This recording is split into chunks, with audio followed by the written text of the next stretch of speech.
नाज़रीन अस्सलाम वालेकुम। मैं मोहम्मद अम्मार इस्लामी न्यूज में आपका इस्तकबाल करता हूँ। आइए देखते हैं आज की अहम खबर। ये राज्यसभा के माननीय सदस्य का नाम निकाल दीजिएगा। चेयरमैन सर, आपका बेहद शुक्रिया कि आपने इन 3 फौजदारी नए कवानीन पर बोलने का मुझे मौका दिया है।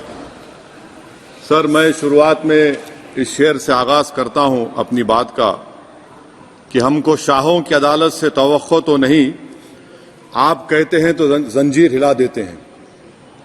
सर, ये 3 फौजदारी के कवानीन खुद मुजरिमाना है। ये जुर्म की रोकथाम से ज्यादा हुकूमतों के जराइम को कानूनी शक्ल देने के लिए बनाए जा रहे हैं। अब तरफे तमाशा यह है सर कि पिछले सेशन में मोदी हुकूमत ने जन विश्वास बिल 2023 को, जिसमें 183 प्रोविजंस और 43 कवानीन थे इम्प्रिजनमेंट के, उसको निकालकर फाइन में तब्दील कर दिया।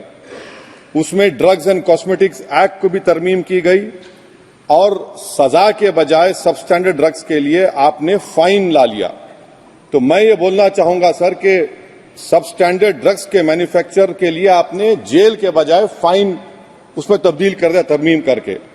तो ये जरूरी है बोलना इस ऐवान में कि जन विश्वास के नाम पर आपने इस सबस्टैंडर्ड ड्रग्स से आवाम को खतरे में डाल दिया। अब आप डीक्रिमिनलाइजेशन की बात करते हैं, जहां पर कंपनीज को सजा देना था वहां पर आपने नहीं किया, फाइन में तब्दील कर दिया। और जो कवानीन नॉन वायलेंट क्राइम्स हैं, सेडेशन, डेफेमेशन, उसको आपने इस नए क्रिमिनल लॉ में ला लिया। तो सर, ये बात साफ हो गई कि जन के लिए अविश्वास, धंधे के लिए विश्वास, ये इस हुकूमत का नया मंत्रा है। और लाइटर वेन में अगर मैं कहूं तो जॉन अलिया ने कहा था कि जुर्म में हम कमी करें भी तो क्यों, तुम सजा भी तो कम नहीं करते। सर, आज सच्चाई इस देश में यह है कि सूट पहनने वाला क्राइम से जुर्म से बच जाता है, जेल से बच जाता है। एक खाकी पहनने वाला किसी को करीब से गोली मार सकता है, हथकड़ी पहने हुए मुजरिम को, उसको कुछ नहीं, जवाबदेही नहीं है। सच्चाई हमारे मुल्क में यह है कि इस ऐवान में जिन पर टेररिज्म का चार्ज है वो इस कानून पर वोट डालेंगे कि टेररिज्म क्या है, नहीं है। सर, मुझे ये कहने की इजाजत दीजिए कि अगर आज भगत सिंह को और मोहनदास करमचंद गांधी को ये 3 कवानीन बनाए जाते तो भगत सिंह और मोहनदास करमचंद गांधी कहते कि रोलट एक्ट है, ये 3 कवानीन रोलट एक्ट है। अब हुकूमत को बताना पड़ेगा कि असल मकौले पुत्र कौन है। सर, सच्चाई यह है कि इस मुल्क के गरीब, दलित, मुसलमान, आदिवासी, इनके लिए जिंदगी से बड़ी कोई सजा नहीं है। और क्या जुर्म है पता ही नहीं इनको। सर, अगर हमको रिफॉर्म करना था, इस्लाह करना था, तो हमको उन प्रोविजंस को निकालना था जो हुकूमत और पुलिस को मनमानी करने की इजाजत देती है। हमको वो प्रोविजंस को निकालना था कि जो मंत्रियों को और पुलिस को ये मौका मिल जाता है लोगों को सालों जेल में रखने का, उन पर कोई जुर्म पर साबित नहीं होता। हमको ये करना चाहिए था कि जो प्रोसिक्यूटर होता है वो फैब्रिकेटेड एविडेंस डालकर ताकतवरों को अपनी ताकत की बुनियाद पर उनको छूट दे देता है। हमने वो काम नहीं किया। आज हमारे वतन अजीज भारत में सबसे ज्यादा अंडर ट्रायल अगर कोई है जेलों में तो मुसलमान, दलित, आदिवासी हैं।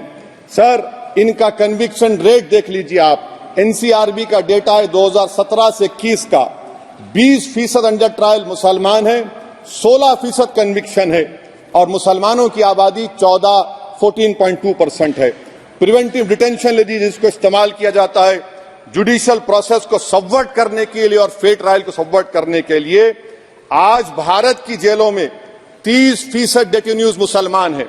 उत्तर प्रदेश में 2017 में 33% मुसलमान डेटेन्यूज थे। आज 83.9% उत्तर प्रदेश की जेलों में मुसलमान डेटेन्यूज है।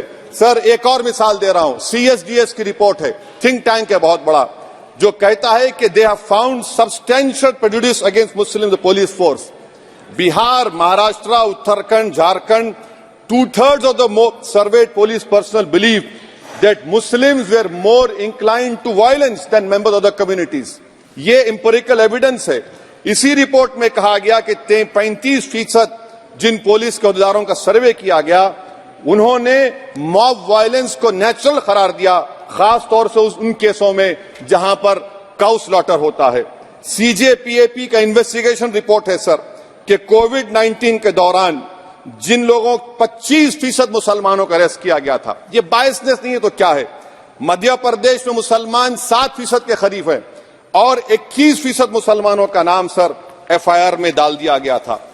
फिर आप टेररिज्म पर सर, बीएनएस का टेररिज्म सर, ये बड़ा ही डेंजरस आपने खतरनाक आपने काम किया है। इससे दहशतगर्दी का मुकाबला नहीं होगा, सिविल लिबर्टीज खतरे में पड़ जाएंगे। और सबसे बड़ी बात तो यह है सर, इसमें आपने नोटिफाई करेंगे किसी को टेररिस्ट, कोर्ट क्यों नहीं करेगा? पुलिस वाला कैसे करेगा मुझे टेररिस्ट नोटिफाई? किसी ऑर्गेनाइजेशन को टेररिस्ट घोषित कर देंगे तो यह खुद सेपरेशन ऑफ पावर्स का वायलेशन है, जुडिशियल इंडिपेंडेंस का वायलेशन है और इंदिरा गांधी वर्सेस राजनारायण केस का वायलेशन है। तो यह मोदी सरकार जुडिशरी के पावर्स को छीनकर खुद जज जूरी एग्जीक्यूशन बन रही है। किसी शायर ने बड़ा अच्छा कहा था सर, वही कातिल वही मुखबिर वही मुंसिफ ठहरे।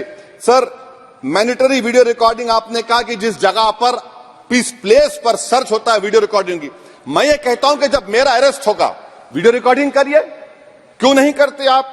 जब मेरे घर पर पुलिस आती है वीडियो रिकॉर्डिंग करिए, जो मैं पुलिस को देता हूं उसकी वीडियो रिकॉर्डिंग करिए। विटनेस स्टेटमेंट होगा क्लॉज 183 में, उसका वीडियो रिकॉर्डिंग करिए। क्यों नहीं आप पैसे देते कि हर पुलिस वाले के जिस्म पर एक वीडियो रिकॉर्डर हो और एक्यूज को मिलना चाहिए, आप नहीं मिलता एक्यूज को। हाँ आपको नहीं है, मैं जानता हूं। क्लॉज 250 और 262 सर इनकंसिस्टेंट है। तो क्लॉज 250 में 60 डे टाइम लिमिट है डिस्चार्ज के लिए।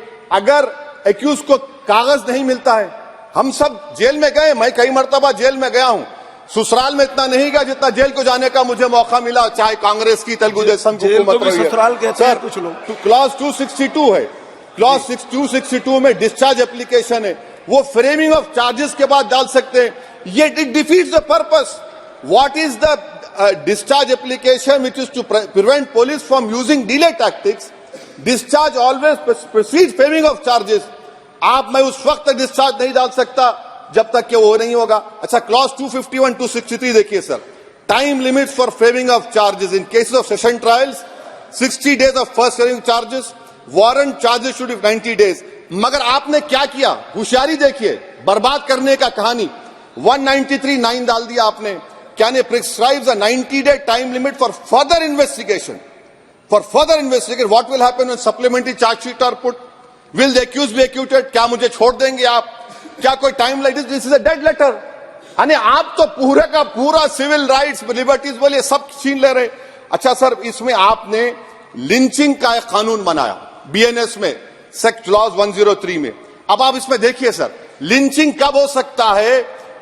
जब आप ये बताएंगे कि ये पर्सनल बिलीफ पर मारा गया, किसी को जेंडर पर मारा गया, कास्ट पर मारा गया। सर आप तो एक्यूज को तो मौका दे रहे छोड़ने के लिए। किसका नुकसान होगा? दलितों का, मुसलमानों का, आदिवासियों का। और वो पॉलिटिकल पार्टीज जो कल आज सत्ता में है, कल नहीं रहेंगे, वो बदले की भावना से काम करते हैं। सर मुझे पुलिस ने पीटा सर, 1999 22 दिसंबर को मेरे सर पर 20 टाके लगे, पीठ से लेकर पैर तक मारा गया। आपको मालूम सर क्या हुआ? तेलुगु देशम की सरकार थी, उन्होंने उन दोनों पुलिस वालों को जिन्होंने मुझे मारा था उनको आईपीएस कन्फर कर दिया। आईपीएस अरे मैं तैयार हूं मरने के लिए। तुम मारोगे क्या? बोलो कहां मारोगे बताओ। अरे तुम कहां मारोगे? तुम्हारी गोलियां खत्म हो जाएंगी, मैं जिंदा रहूंगा। अरे तुम्हारी गोली डरने वाला बैठो तुम। अरे चप्पन देके बैठो तुम। प्लीज आप बैठ जाइए। टेररिज्म का देखिए सर, आप बैठ जाइए प्लीज। यूएपीए का सर मैं खत्म कर, टेररिज्म उनको रोकिए sir. Okay please sit down. हाँ तुम गोली मार सकते, सस्पेंड नहीं कर सकते और कुछ नहीं कर सकते। सर टेररिज्म का डेफिनेशन में आप देखिए, यूएपीए का सेक्शन 16 क्लॉज 113 में आ गया।